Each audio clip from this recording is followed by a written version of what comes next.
दंतेवाड़ा जिले में पुलिस अधीक्षक गौरव राय और अतिरिक्त पुलिस अधीक्षक राम कुमार बर्मन के मार्गदर्शन में चलाए जात नक्सल उन्मूलन अभियान और लोन वर्राटू यानी घर वापसी अभियान से प्रभावित होकर के एक नक्सली कमांडर आज आत्मसमर्पण कर दिस। इस संबंध में नगर पुलिस अधीक्षक डहान ने बताया गया है कि पाछू लगातार 2-3 हफ्ता से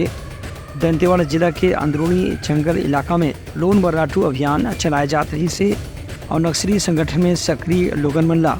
आत्मसमर्पण करके मुख्य धारा में शामिल होकर के सामान्य जीवन जिए पर अपील करे जाते रही से सरकार के ये अभियान से प्रभावित होकर के एक नक्सली कमांडर जो उनकी हुर्रीपाल पंचायत क्षेत्र में सक्रिय थी से वह आज पुलिस अधीक्षक के सामने आके आत्मसमर्पण कर दी। उनकर कहने से कि आत्मसमर्पण करने वाला नक्सली राज्य सरकार के नक्सल पुनर्वास नीति के तहत 25,000 रुपए के प्रोत्साहन राशि भी दे गए है। Bureau report Langha news.